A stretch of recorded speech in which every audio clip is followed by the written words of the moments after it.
नमस्कार, दी one India show में आपका स्वागत है। और आज एक विशेष विषय पर हम बात करने जा रहे हैं, क्योंकि एक तरफ महाकुंभ अपने समापन की तरफ बढ़ रहा है, लेकिन एक बड़ी अप्रिय खबर वहां से आ रही है। किस विषय पर?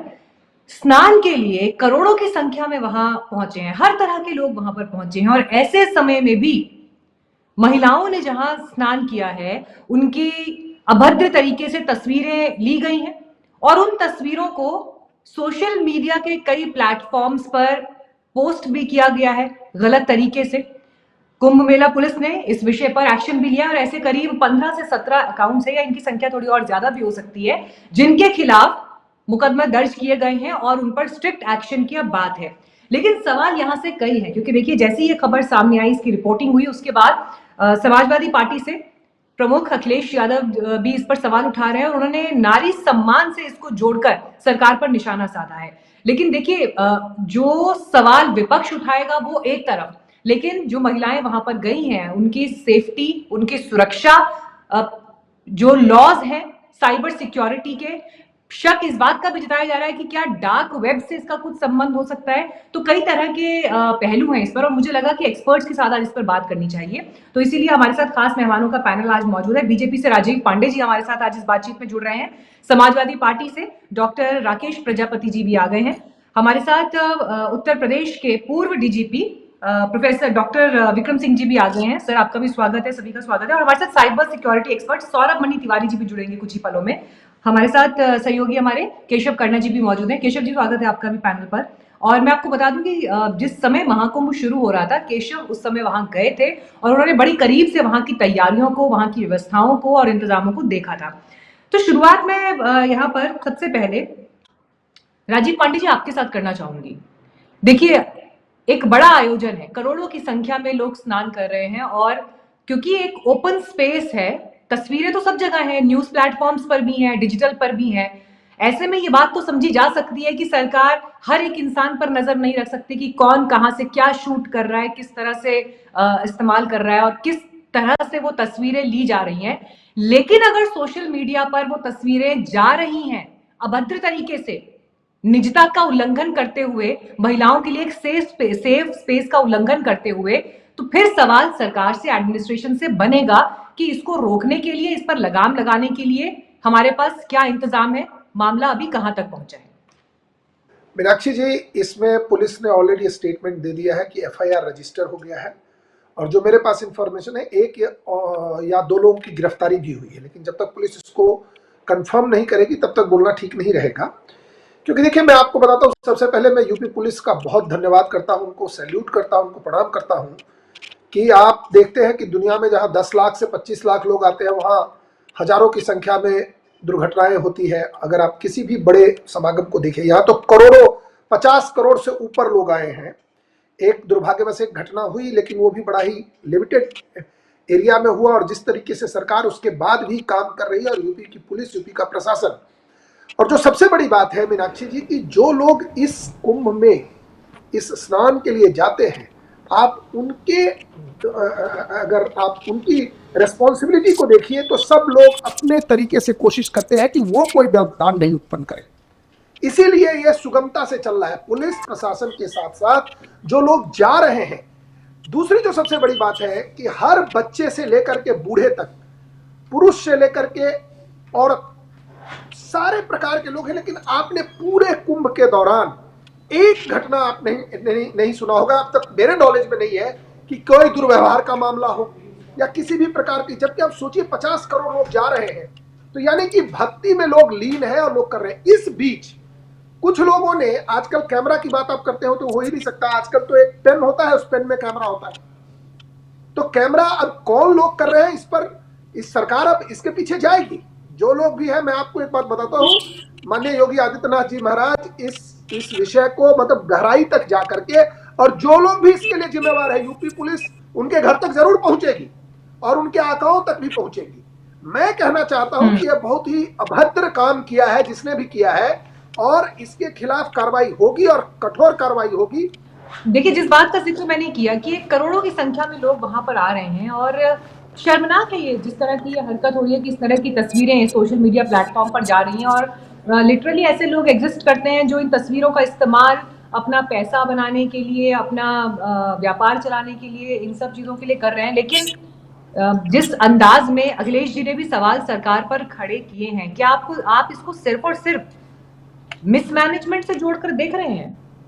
मैं ये सवाल लेकर अब आपके पास विक्रम सिंह जी आऊंगी। और दूसरी बात ये कि पुलिस के पास क्या स्टेप्स हैं तो इस पर लगाम लगाने के लिए, इस तरह के अपराध को रोकने के लिए? मीनाक्षी जी, पुलिस के पास बहुत स्टेप्स हैं और कुंभ मेला जहां धर्मावलंबी और तीर्थयात्रियों के लिए एक सुनहरा अवसर था, अपराधियों ने भी इसको अवसर में अपराध करने के लिए और तेज मुनाफा कमाने के अवसर को ढूंढा। कुछ लोगों ने नकली नोट छापने के, आपने सुना होगा प्रयागराज में ही एक 2-3 ऐसे शिक्षा स्थान हैं जहां पर नकली नोट छापे गए, वो सब गिरफ्तार हुए और नकली नोट छापने की मशीनें बरामद हुई। इस तरीके के कृत्य करने वाले, जिन्होंने आपने अपना डार्क वेब का आपने नाम लिया, वहां पर इस तरीकों के अश्लील चित्र, ऑब्ससीनिटी और पोर्नोग्राफिक मटेरियल, इसका व्यापार है और चलती फिरती एक ये बाजार है। और उस बाजार में जो जानकार हैं वहां जाते हैं। मैं पुलिस को बधाई दूंगा कि उन्होंने इसको निष्क्रिय किया, अपराध पंजीकृत किया और पुलिस ने वाकई प्रोएक्टिव होकर के ये कार्रवाई की। आज के युग में जो गैजेट्री का है, स्मार्टफोन को जरूरी नहीं कि मोबाइल फोन से ही फोटो खींची जाए। जो स्पाई कैम्स आ रहे हैं वो बटन की शेप में आते हैं, वो आपके क्लिप्स की शेप में आते हैं, वो नाना प्रकार के जो गैजेट्स हम लोग पहनते हैं, चाहे ईयरफोन हो या हम उसको चश्मे में लगा लेते हैं और उसमें हाई HD क्वालिटी की पिक्चर्स आ जाती हैं और रिमोट कंट्रोल ऑपरेटेड होते हैं। तो ये स्पाई कैम्स वगैरह पूरी तरह से अवेलेबल हैं और चोरी छिपे इन्होंने पूरी कोशिश की। और लेकिन अब जो अपराध पंजीकृत हुआ है, मीनाक्षी जी, मेरा परामर्श ये होगा कि इनकी कमर तोड़ने के लिए ये जरूरी है कि उनके साथ जो मौजूदा धाराएं लगाई हैं IT एक्ट के अंतर्गत, जो BNS की धारा 77, धारा 78, धारा 79 तो लगाई ही है और IT एक्ट की धारा 67 लगाई है। मैं चाहूंगा कि राष्ट्रीय सुरक्षा अधिनियम, क्योंकि ये जो भय और आतंक का पूरा वातावरण व्याप्त हो गया है, इसलिए क्योंकि लोक व्यवस्था भंग हुई है, इनके ऊपर रासुका भी लगाई जाए। और इसके अतिरिक्त ऐसे लोगों की कमर तोड़ना भी बहुत जरूरी है। और जैसा कि माननीय अखिलेश जी ने भी कहा है कि वो बहुत उद्वेलित हैं, आक्रोशित हैं, वही नहीं, हम सभी उद्वेलित और आक्रोशित हैं और इसमें कोई असहमत नहीं होगा। गैंगस्टर एक्ट के अंतर्गत अपराध पंजीकृत करके इनकी चल अचल संपत्ति जब्त कर ली जाए और इनको ऐसा प्रसाद दिया जाए और ऐसी सजा दी जाए जो कि एक नजीर बन जाए। यह सारी जिंदगी के लिए तबाह हो जाए, न कोई व्यापार कर सकें, न ही कोई सरकारी नौकरी में जा सकें और इनकी छवि हमेशा हमेशा के लिए धूमिल हो जाए। ये मेरा संस्तुति होगी और पुलिस और प्रशासन के पास यह सामर्थ्य है कि इनको मिट्टी में ही मिला दिया जाए। और मैं जिस बात का बार बार जिक्र कर रही हूँ कि देखिए, हम हमेशा इस बात की वकालत करते हैं, इस बात को बड़ा एंडोर्स करते हैं कि इंटरनेट जो है वो एक सेफ स्पेस होना चाहिए। लेकिन वो सेफ स्पेस कैसे बनेगा, उसके लिए क्या जिम्मेदारी होनी चाहिए और कानून किस तरह से वहां पर मिसाल कायम करे, ये मतलब प्रश्न चिन्ह जरूर है यहाँ पर। इस बीच आपको ये बता दें कि साइबर थाना पुलिस ने जांच इस मामले की शुरू कर दी है और इस मामले को लेकर इंस्टाग्राम अकाउंट, उनमें से एक बता रही हूँ, नेहा नाम से जो था, उसके खिलाफ BNS की धारा 79, 353 और IT एक्ट की धारा 67 में 17 फरवरी को FIR कराई गई है और अरेस्ट भी यहाँ पर हुए हैं। लेकिन अब यहाँ से देखना है कि आगे इस पर और तफसील से क्या जानकारी सामने आती है। अब केशव जी, आप तो कुंभ उस समय गए थे, आपने कुंभ के दौरान क्या व्यवस्थाएं हैं वहां पर, किस तरह के इंतजाम किए गए, सब देखा है।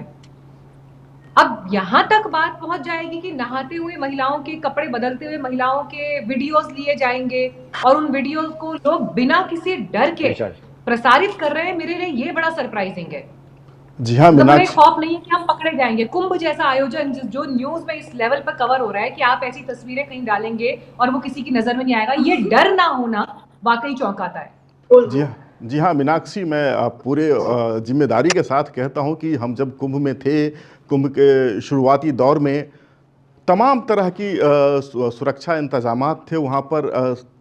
सभी चीज़ों के लिए सरकार ने काफ़ी सोच रखा था और सुरक्षा कर्मियों की कोई कमी नहीं थी, जगह जगह पे सब कुछ तैनात था। जो व्यवस्था थी कुंभ की, वो ज़रूर मैं कहना चाहूँगा कि it was up to the mark. लेकिन जो ऐसी चीज़ें हैं इसके बारे में कोई भी सोच नहीं सकता है। जो ये हुआ है, जो जिन लोगों ने किया है, इसको मैं जघन्य अपराध की श्रेणी में रखता हूँ। ये हीनस क्राइम है। लेकिन ऐसे क्राइम रैम्पेंटली चल रहे हैं, बहुत ही निडर तरीके से ये एक व्यवसाय चल रहा है, पर्दे के पीछे से पर्दे के आगे तक। इसमें सबसे बड़ा जो कारण मैं समझ पाता हूँ वो है नियामक का ना होना। सरकार ने अभी तक कोई ऐसा सिस्टम डेवलप नहीं किया है जिससे सोशल मीडिया और ये तमाम जो नए तरह के डिजिटल कंटेंट ट्रांसफ़र चैनल्स हैं उन पर पाबंदी लग सके, उन पर लगाम लगाने के लिए बहुत ज़रूरी है कि एक नियामक संस्था का निर्माण किया जाए और ये गाइडलाइन उनके लिए लाया जाए। उन गाइडलाइंस के ना होने से ये सारी चीज़ें बहुत आसानी से हो जाती हैं।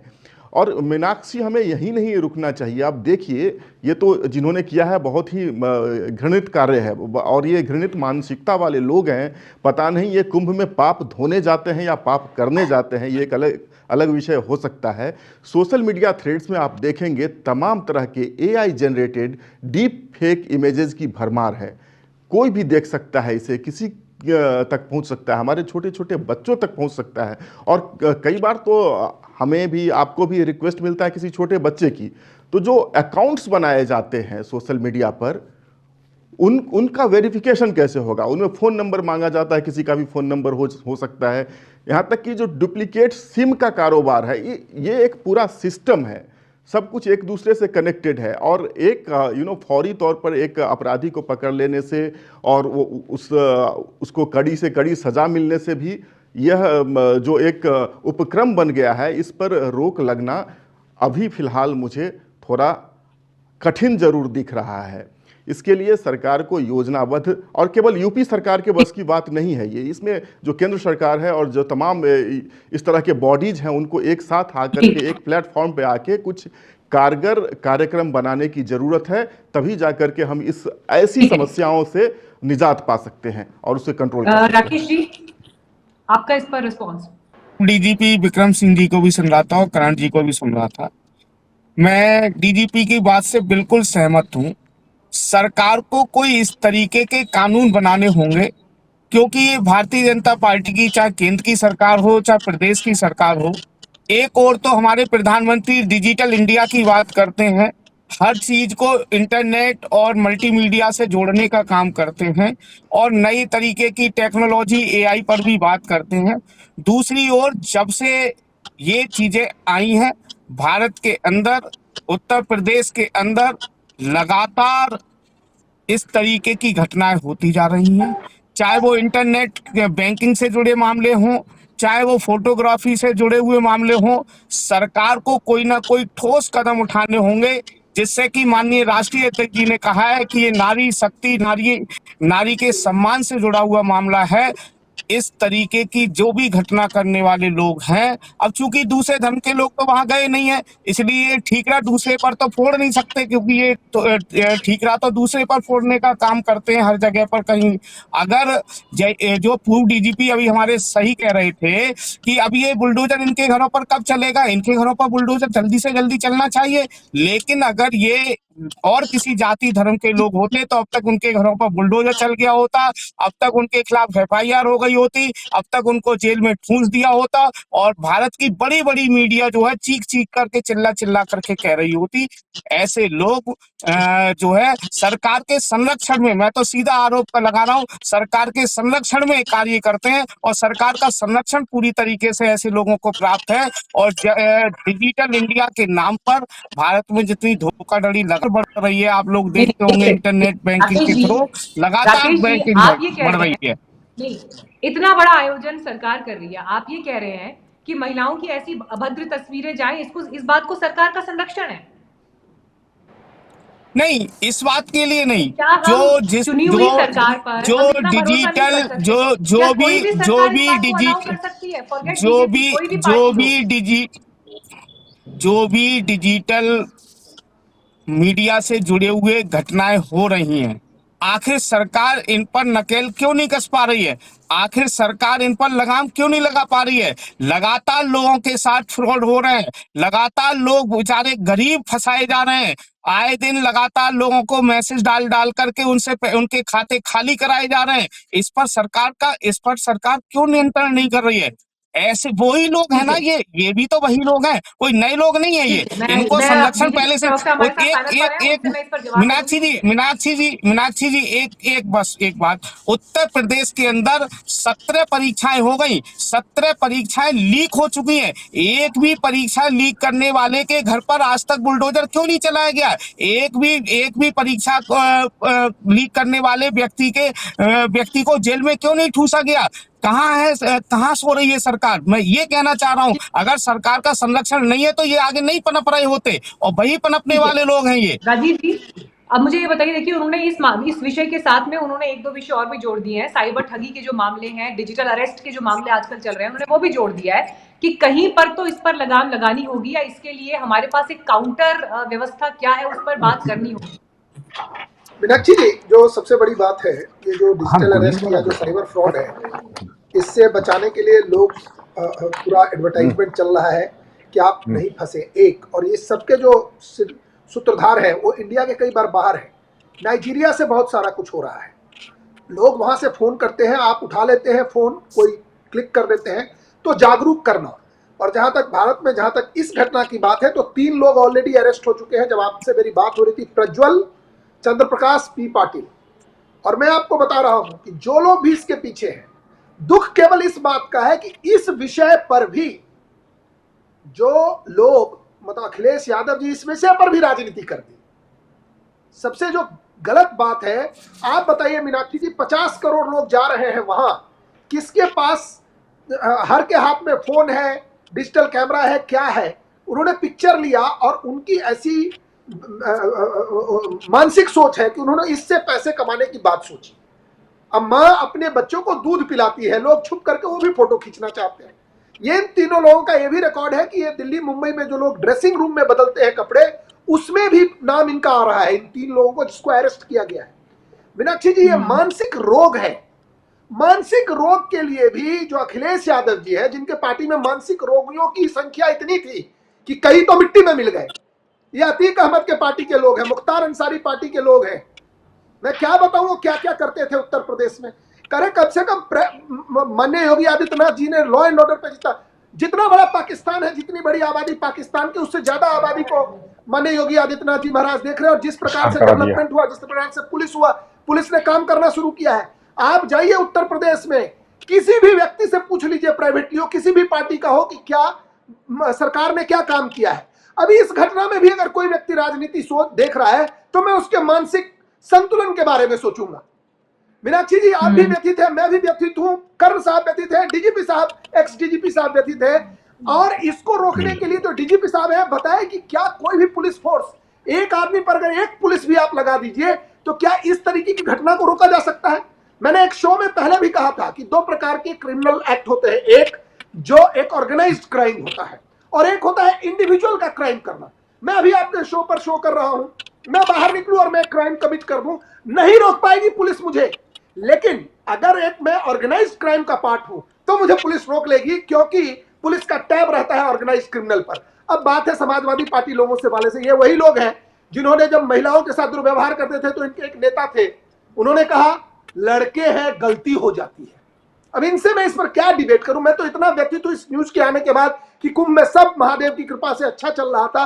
मैंने एक उदाहरण दिया, मीनाक्षी जी बताइए, कहीं भी 50 करोड़ लोग आए, महिला, पुरुष, बच्चे, जवान, बूढ़े, और एक भी दुर्व्यवहार का केस नहीं आया है। मैं तो इस बात से खुश हूं। मैं तो 26 तारीख तक इंतजार कर रहा हूं कि हे महादेव, ये बढ़िया से कुंभ संपन्न हो, हम महादेव की कृपा रहेगी, कुंभ अच्छा से चले। ये घटना एक दाग लगा है, और मैं आपको बता रहा हूं, जिन लोगों ने किया है उस दाग से उनको निपटाना पड़ेगा, उनको उनके खिलाफ कड़ी मैं डीजीपी साहब, हमारे भीतर क्या पनप रहा है, इस पर एक ओपन डिस्कशन करनी होगी। क्यों? क्योंकि बात सिर्फ कुंभ की नहीं है। रिसेंटली एक कंट्रोवर्सी हुई जहां पर रणवीर इलाहाबादिया, समय रैना, जो स्टैंड अप कॉमेडियंस हैं, उन्होंने जो शो पर कहा, भारतीय समाज उसको स्वीकार किया, उसको सुनने की भी स्थिति में नहीं है। और सिर्फ भारतीय समाज की बात नहीं है, मुझे नहीं लगता कि यूरोपियन या वेस्टर्न देशों में भी इस तरह की बात को लोग बड़े हंसी मजाक में, जॉयस मूड में सुन सकते हैं। तो वहां पर इतना एक्सट्रीम रिएक्शन पूरे देश की तरफ से आता है, सुप्रीम अदालत की तरफ से आ जाता है, और कितनी कड़ी टिप्पणियां अदालत उस पर करती है। लेकिन यह भी उतना ही बड़ा सच है कि उनका शो देखा जा रहा था, सब्सक्रिप्शन लेकर देखा जा रहा था, वो फ्री फॉर ऑल कंटेंट नहीं था। आप पैसे दीजिए, फिर आपको वो कंटेंट अवेलेबल है। ये लोग बना पा रहे हैं उस कंटेंट को, क्योंकि अगर आपने भी वो शो देखा हो सर, उसकी झलकियां देखी हो, तो जिस तरह से मंच तैयार है, ऑडियंस बुलाई गई है, एक स्पेस बुक किया गया है, तो उस शो को शूट करने में भी एक बेसिक प्रोडक्शन कॉस्ट आई होगी उसकी। उतना पैसा अगर उसमें खर्च किया जा रहा है, इट मीन्स कि वो एक प्रॉफिटेबल बिजनेस है, जिसे देखने वाला वर्ग उपलब्ध है, मौजूद है। और वो लोग कौन है? इसी समाज के भीतर के लोग हैं, इसी समाज के भीतर के लोग हैं। जी हाँ। तो इसलिए समाज को भी अपने भीतर एक लेवल पर झांकना होगा और उस पर एक सार्थक बहस करके एक अपनी एक तस्वीर या अपने खुद की एक लक्ष्मण रेखा बनानी होगी। मतलब नहाती हुई महिलाओं के वीडियोस और ये वस्त्र बदलते हुए वीडियोस या चेंजिंग रूम के वीडियोस, अगर इस तरह के वीडियोस के लिए बाजार है, तो क्या कहा जाएगा सर फिर इस पर? मीनाक्षी जी, जी ने बिल्कुल स्पष्ट कहा कि हम सब तो बिल्कुल उद्वेलित और दुखी है ही है, पूरा समाज दुखी है। इससे कोई प्रसन्न हो रहा हो मैं नहीं जानता हूं। आपने इलाहाबादिया का नाम लिया, आप यकीन माने मैंने देखा तो नहीं, लेकिन जो सुना मैंने, मुझे लगता कि मेरे अंदर से मुझे लगता था I will vomit, I will throw up. मैं बहुत टफ हूं इंटरनली। लाशें देखे, लाश उठाने, मुझे कभी ऐसी भावना नहीं हुई जो इलाहाबादिया के शो में हुआ। मुझे लगता था नौसिया हो रहा है मुझको।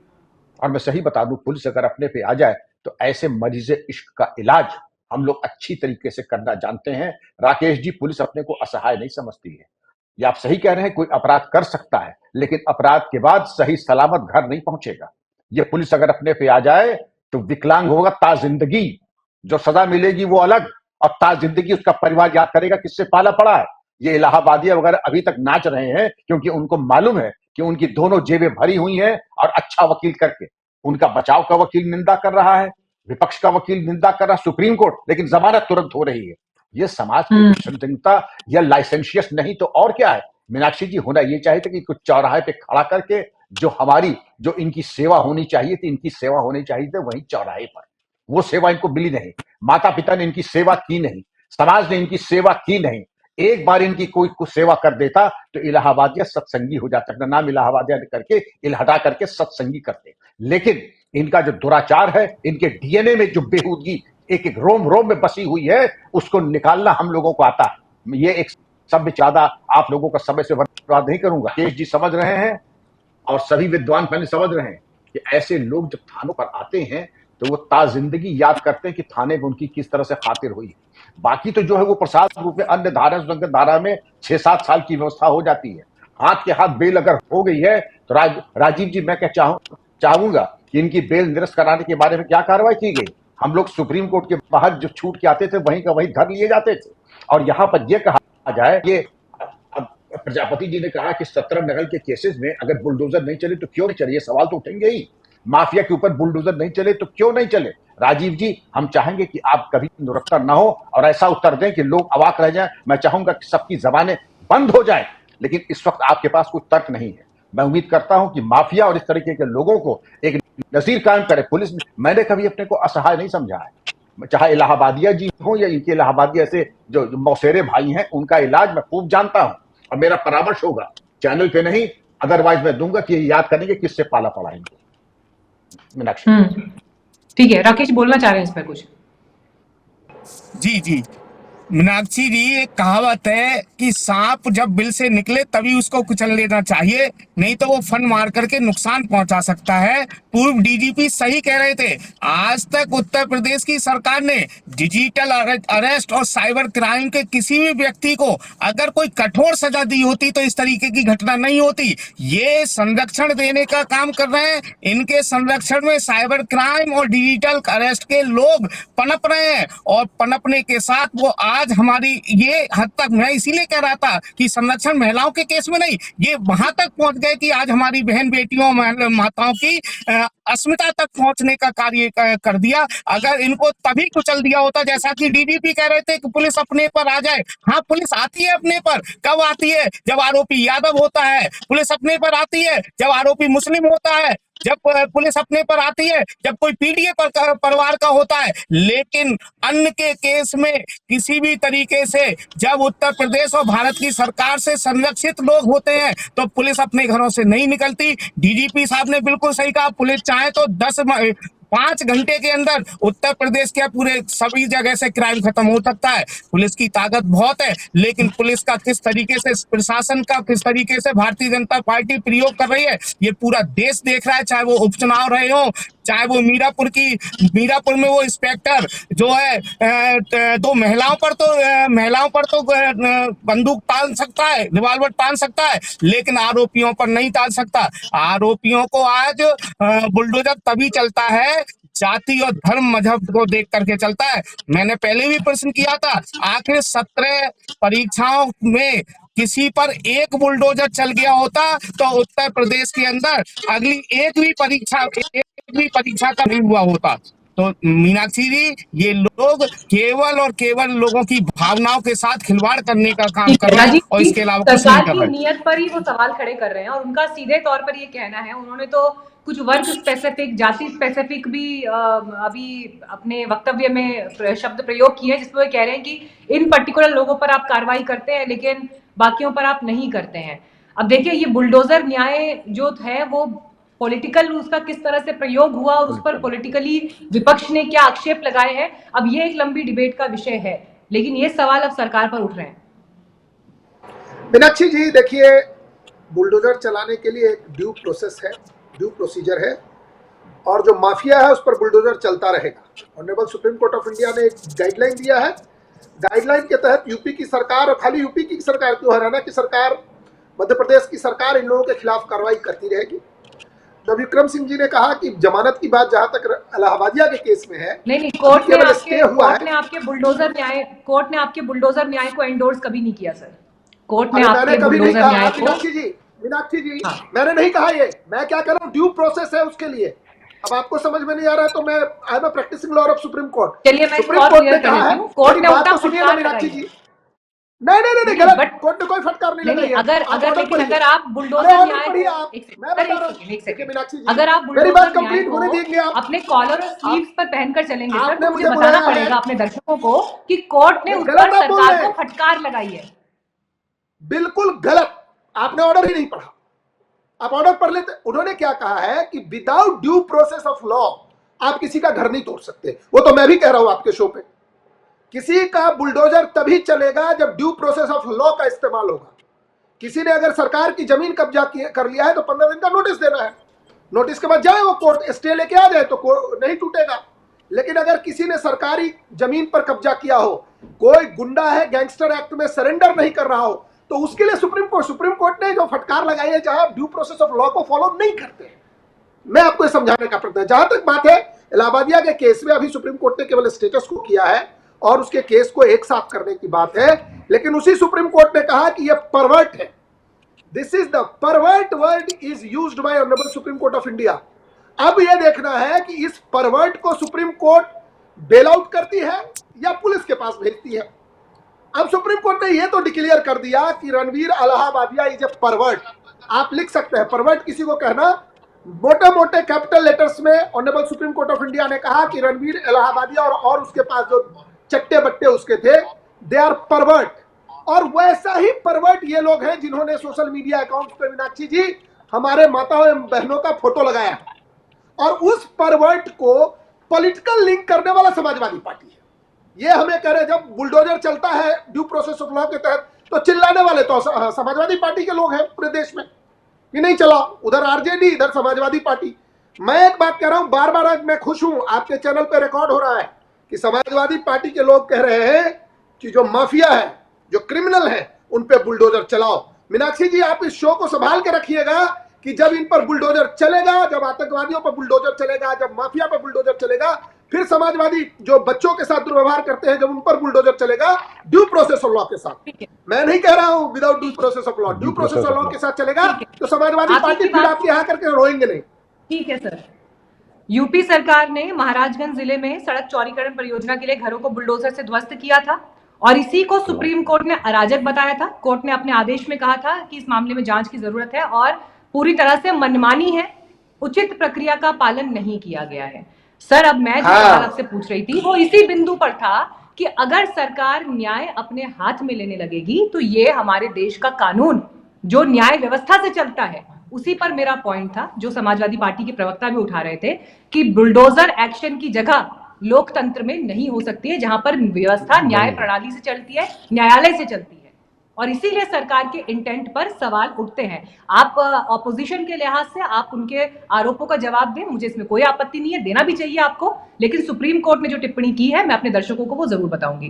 ठीक है, अब इस वो तो पर मैंने ही कहा है जो आप हमारे कह रहे साथ हैं। डॉक्टर राकेश जी भी हैं। हाँ जी, क्या कहा सर आपने? मैंने भी वही कहा है जो आप पढ़ रहे हैं कि ड्यू प्रोसेस ऑफ लॉ के साथ बुलडोजर चलना चाहिए कि इसका इसमें मतलब ये हुआ सरकार ने है। ड्यू प्रोसेस फॉलो नहीं किया ना सर, उसका दूसरा नहीं, मतलब क्या अब है? इस सरकार ने particular ड्यू केस के बारे प्रोसेस में मुझे फॉलो नहीं नहीं पता। किया। मीनाक्षी जी, मुझे इस केस के सरकार बारे ने में ड्यू नहीं पता, प्रोसेस फॉलो जब नहीं पता किया चलेगा ना। बताऊंगा। सरकार ने इस मनमानी केस की के है बारे ना। में मुझे नहीं पता, इस केस के बारे में मुझे नहीं पता। सर, इस केस के मीनाक्षी बारे में जी, आपको इसलिए नहीं पता, आई एम श्योर। अभी आप एक गूगल सर्च करेंगे ना, मैंने भी एक सिंपल गूगल सर्च किया, नहीं, क्योंकि मैंने मुझे खबर न्यूज याद थी। देखा था, मैं ठीक है, फाइल एक देख सिंपल लूंगा, गूगल चिंता सर्च मत करिए करेंगे, मीनाक्षी जी। पूरी खबर आपको मैं पता फाइल चल मंगवा जाएगी। के नहीं देख पता लूंगा होगी, अपने मैं किसी भिजवाती वकील हूँ मित्र से आपको। कि क्या केस चल रहा है। धन्यवाद। मैं समझ सकती हूँ सर, मैं आप जिस रेफरेंस से बात कर रहे हैं, लेकिन मेरा इंटेंट बिल्कुल क्लियर था। बुलडोजर एक्शन की जगह इस देश के लोकतंत्र में और जहां पर न्यायालय से सिस्टम चलता है ना, वहां बुलडोजर एक्शन की जगह नहीं हो सकती। अब सरकार उसको अपने आप को मजबूत और स्ट्रांग दिखाने के लिए किस तरह से उन जुमलों का इस्तेमाल करती है, वो एक अलग बात है, वो राजनीति का विषय हो सकता है। मैं यहाँ पर राजनीतिक बयानबाजी नहीं कर रही हूँ, मैं एक जर्नलिस्ट के लिहाज से जो सच है वो अपने दर्शकों के सामने रख रही हूँ। डॉक्टर राकेश, आप इस पर जवाब देना चाहते हैं? सर, एक लाइन में जवाब दीजिए, मेरे पास समय की कमी है, मैं बस क्लोजिंग रिमार्क्स जी बिल्कुल बिल्कुल, आपने महाराजगंज का मामला उठाई दिया। बहराइच में 600 से 700 घर तोड़े गए, एक भी व्यक्ति के घर का किसी भी तरीके से कोर्ट से अनुमति नहीं ली गई। क्यों नहीं ली गई कोर्ट से अनुमति? कोर्ट किस लिए बने हुए हैं? भारत का संविधान क्यों बना हुआ है? भारत के न्यायालय क्यों बने हुए हैं? जुडिशियल क्यों बने हुए हैं? जजेस को क्यों रखा हुआ है?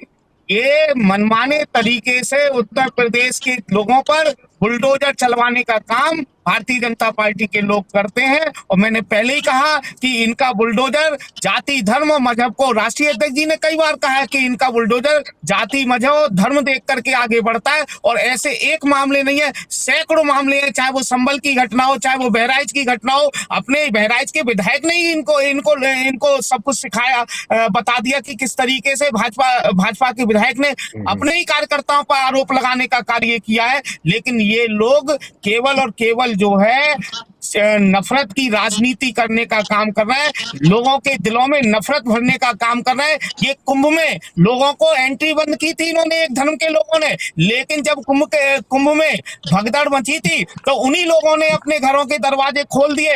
आम ये मीनाक्षी जी, ये सब बकवास, मस्जिदें, ये क्या बात कर रहे हैं, ये क्या डिबेट क्या है? बकवास कर रहे हैं आप? कुंभ के लोग बताइए, क्या कौन सा ये क्या लेकर गलत है? क्या लोगों राकेश क्या जी, गलत की है कि बात कर आपने रहे हो? सोशल मीडिया कुंभ पे में मीडिया भगदड़ मची, आप पलते देखिए होंगे राकेश उसके जी, भीख मेरी पे, बात सुनिए। क्या भगदड़ भगदड़ को नहीं बचा मची रही थी है। इनमें? खुद अरे पंचर कुंभ में लगाने भगदड़ वाले नहीं मची भगदड़ क्या? मचा रहे हैं। अरे कुंभ में भगदड़ नहीं ये सब मची बात क्या? देश झूठ में नहीं यहाँ होगा। बैठ करके झूठ भगदड़ में बोल रहे हो मचे, क्या? ये हुआ वो हुआ, क्या बकवास कर रहे अरे हैं? भगदड़ नहीं मची भगदड़ क्या? में भगदड़ अरे नहीं राजीव पांडे जी, क्या भगदड़ भगदड़ नहीं क्या? मची? है ना, आज का विषय भगदड़ नहीं है सर, उस पर हम बात कर चुके हैं। क्या आज यार, हम कहाँ दूसरे विषय से पर बात लाते कर रहे हैं, और मैं बार बार वही कह रही हूँ कि हमें हर विषय की सेंसिटिविटी और उसकी गंभीरता को समझना चाहिए। हर विषय पर ये जिस तरह क्या से बात बात कर हो रहे रही हैं इस शो पे है, बैठ अगर के? हम उसको सही तरह से, एक सेकेंड सर प्लीज, हमारी कोशिश ये है कि हम सार्थक तरीके से इस विषय पर बात करना चाहते हैं। इसको छिछली राजनीति के लिए कृपया इस्तेमाल ना करें कोई भी। यहाँ पर बात इंटरनेट पर एक सेफ स्पेस की बात हो रही है, और उसके लिए हम क्या बिल्कुल। व्यवस्था खड़ी कर सकते हैं, क्या सॉल्यूशन ओरिएंटेड बात हो सकती है, इस पर बात हो रही है। क्लोजिंग रिमार्क्स अब ले रही हूँ, ठीक है? केशव जी, आपकी क्लोजिंग रिमार्क्स। मीनाक्षी जी, कुछ परवर्ट ये काम कर रहे थे या इसके पीछे कोई संगठित तरीके से ये चलाया जा रहा था, उसकी भी जांच करने की जरूरत है। आईटी एक्ट में जिस तरह से आपत्तिजनक कंटेंट क्रिएट करना अपराध है, उसी तरह उसका प्रसारण भी अपराध है। कितने लोगों ने फॉरवर्ड किया है, क्या कहाँ तक पहुँचा है ये, वो सब कैसे उस पर कैसे क्रैकडाउन होगा? अल्टीमेटली मैं यही कहता हूँ, यहाँ पर भी there is an absence of law. Digital media को ये इस स्पेस को मॉनिटर करने के लिए एक रोबस्ट सिस्टम चाहिए। That's all, without that we can not move ahead. Vikram ji, आपकी closing remarks sir. Meenakshi ji, it's good to have small number of laws that are faithfully implemented and large number of laws that are loosely implemented. जितने laws हैं उनका तो सदुपयोग कर लें। दूसरी चीज, हर चीज का स्थान है, जब इलेक्शन आए खूब जातीयता की बात करें। कुंभ स्नान में क्या हमने पीडीए, हिंदू मुस्लिम, जात ऊंचा नीचा, गरीब अमीर, ट्रांसजेंडर महिला पुरुष का भेदभाव देखा? नहीं देखा। कम से कम आज हम इस चीज को दफन कर दें कि हम भारतीय सब एक हैं और सब एक और एक परिवार के हैं। यहाँ न कोई पीडीए है, न गरीब है, न अमीर है। इसकी एक मिसाल लें। और क्राइम में भी चाहे पीडीए हो, चाहे ऊंचा हो, नीचा हो, किसी जात का हो, उसको ऊपर तो कार्रवाई ऐसी हो कि एक नजीर बने, चाहे वो किसी बिरादरी का हो। इसी क्लोजिंग रिमार्क में मैं आह्वान करूंगा, बिना देखे किस बिरादरी का कौन हो, कार्रवाई पूरी 100% होनी चाहिए। बिल्कुल। और देखिए आज इस विषय पर पूरी एक लंबी चर्चा भी इसीलिए हम कर रहे थे कि कम से कम जब ये खबर लोगों के बीच जाए, उसमें गुस्सा आना स्वाभाविक है। जी बोलिए राजीव जी। देखिए, बिल्कुल कर्ण जी ने सही कहा है कि ये जो जिन लोगों ने लॉ में ये भी है कि एक क्राइम हुआ, उस क्राइम को जब आप प्रमोट कर रहे हैं, 126 अकाउंट चिन्हित हो चुके हैं। अब ये एक जो केशव जी ने और अच्छी बात कही है कि क्या ये कुछ लोगों ने जानबूझ करके इसको किया और फैलाया, या ये परवर्ट है, इन दोनों में से एक या एक गैंग बन करके काम कर रहे थे, इन सब की जांच होगी।